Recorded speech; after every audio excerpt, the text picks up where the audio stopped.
Moshav Lakhish, founded in the 1950s. In front of you is Tel Aduer. Tel Aduer is the name. And actually, in the 1920s, already people offered that this might be Tel Lakhish. In 1936, an excavation started here led by John... Oh, sorry. Starkey. Starkey was his name. And he was sent here under the encouragement of the British government and the Antiquities Department and the government in the 1930s. And he started digging and found quite a lot, found many, many interesting things. And then the Rockefeller Museum just northeast of the old city was going to be opened in a huge, important festival. And he left his excavation, got on to find a ride to Jerusalem, and on the way near Tarkumia, which is a long road 35 towards Hebron, Starkey was attacked and murdered. We're talking about the 36 to 39 Arab riots, and that is the beginning of the excavations of Tel Aduer. Already in Starkey's excavation, they understand that they are correct, that this is Lakhish, and many things took place in the next years, especially in the 70s and 80s, when there was another very big and long excavation taking place in a few places, and in the last few years there was another expedition that came here, and in total we have quite a lot of information about Lakhish. Bottom line, it is the second most important city in the land of Judea, which means second to Jerusalem. It's a very important site, mentioned many, many times. So as I already mentioned before, in the Tel Amarna archive it is mentioned just like Gezel, but it also started already in the Middle Bronze Age. Yossi Garfinkel, that I mentioned in Kayafa, was here for a few seasons in the last few years, and he claims the original entrance in the Bronze Age was actually on the eastern side. He found a portion of a wall that seemed as if it was sealed. He said that's where the gate was, and then it was sealed shut. Not everyone agrees with him, because the only gate we are definitely being able to walk through is on the west, but this is the Iron Age gate.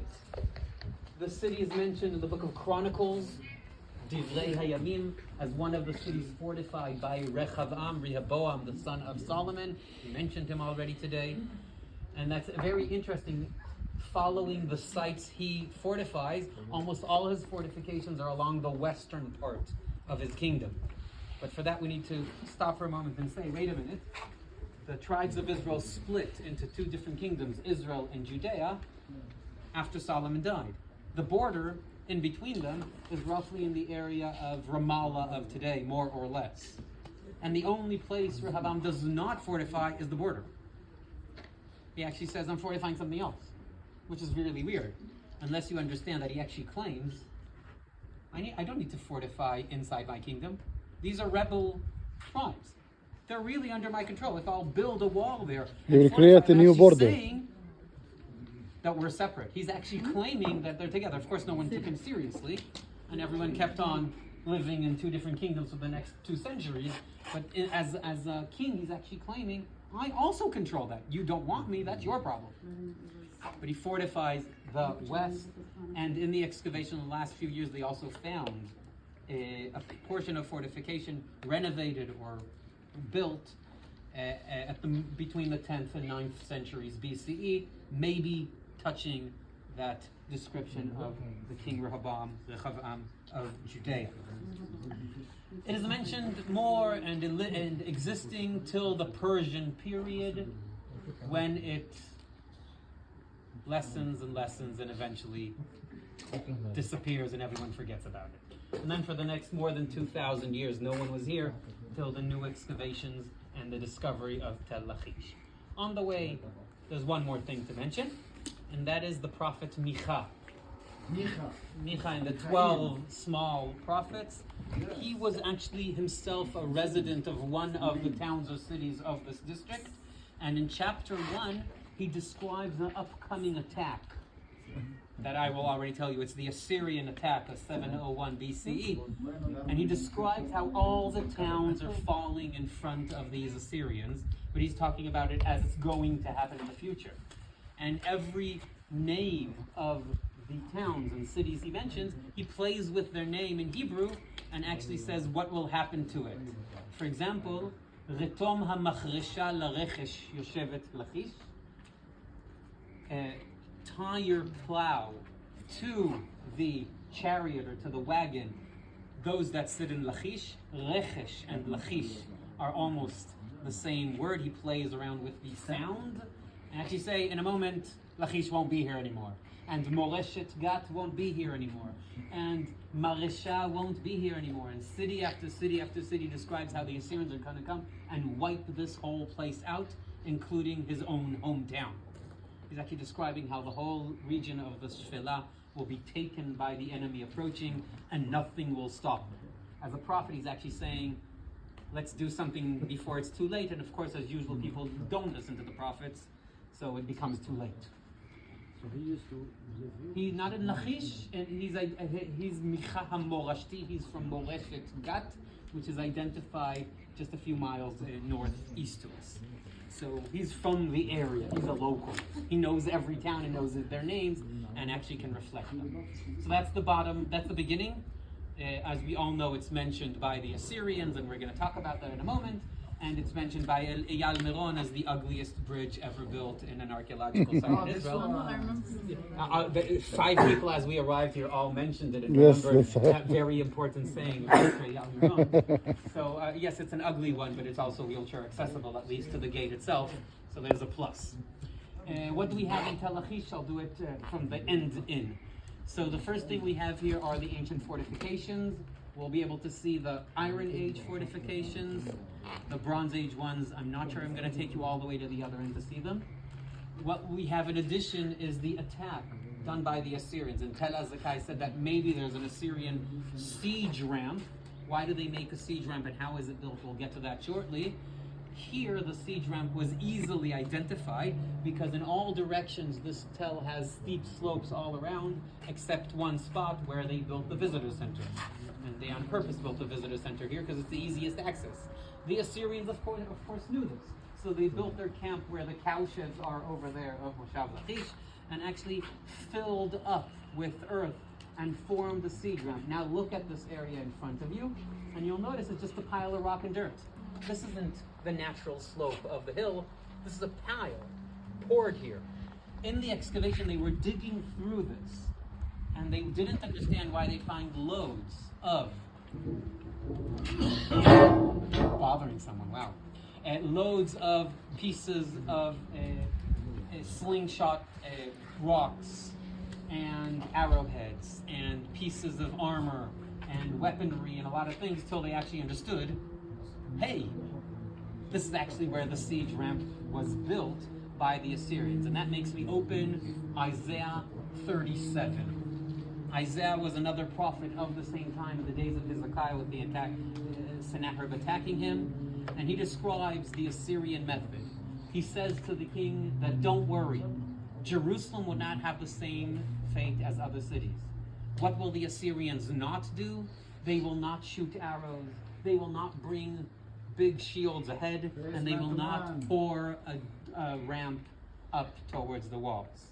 What does he actually explain? How do the Assyrians work? Archers. Archers are not snipers. Archers are artillery. Hundreds, maybe even thousands of archers all settle over there and start pulling their bowstrings towards the walls of Lakhish. And then with an order, they all shoot. So hundreds of our arrows are flying towards the defenders of the city. What do the defenders of the city do? Hide. Archers back. Hide. They try to shoot from behind shelter, something protecting them. What happens now? Now, if I am ducking down so I won't be hit by the Assyrian archers, I can't see what they're doing. They advance with metal shields, and under the cover of the metal shields, they fill up a ramp with dirt and rocks. So they shoot more arrows, proceed, fill up. Shoot more arrows, proceed, and fill up. This takes months. But if the Assyrians have the time, and and have the supply chain doing everything, It's over. You're done. nothing will save the city under siege. Just a matter of time. And what we have right here is that siege ramp. But you know what the people, the defenders of Lakhish did? They made a counter siege ramp. Again. Now look at the height of the gates, and look at the height of this mound up there, just below where the plane is right now. It's much, much higher up. The people of Lakhish actually brought earth from within the tell and made their walls higher to try to stop the preceding Assyrians. But who has more earth? The people outside. So eventually, time is the problem, and if the Assyrians have time, they will make it. So that is the conquest of Lakhish, what is known as layer 3 of Lakhish. When an archaeologist calls it layer 3, it means that above it there was layer 2, and above it was layer 1. So layer 1 is the newest, and that is the Persian period. Layer 2 is from the end of the First Temple period, end of the Iron Age. Destruction of Jerusalem as well comes after this. Layer 3 is the Assyrian attack. There's also 4 and 5, but I'm not going to be interested in them so much right now. We're actually interested mainly in numbers 2 and 3. So that was a good introduction. The good thing is we were even in the shade. We can't even complain about that. And from here we walk into the tell. We have gates. We have lots of objects to talk about. The Assyrian attack and also the Babylonian attack that will come afterwards. As the visitor center has been built and organized, and they redid almost all the signs of the site and added a lot more, there's a lot to see and even touch. So you can see the archers, the Assyrian archers I just mentioned. You can see the fortifications up on the towers with their archers shooting back. This is from an Assyrian painting. This is all based on real paintings from those centuries. You can see the people, the caravan of people walking outside the gate, and you can see a lot more. So they really tried to bring things back to life. But what would be climbing on the ramp? The battering ram. And even the battering ram is waiting for you right there, with the Assyrian archers behind it supporting it in attack. So they really took these finds, and inside the visitor center there's a lot more, but we will deal with what we have right here. Till the visitor center will one day be opened. After all the bureaucracy will be over, and you'll be able to go through 2 very important things we don't have here right now: bathrooms and an air-conditioned hall. Lucky it's already afternoon and we have Not even water?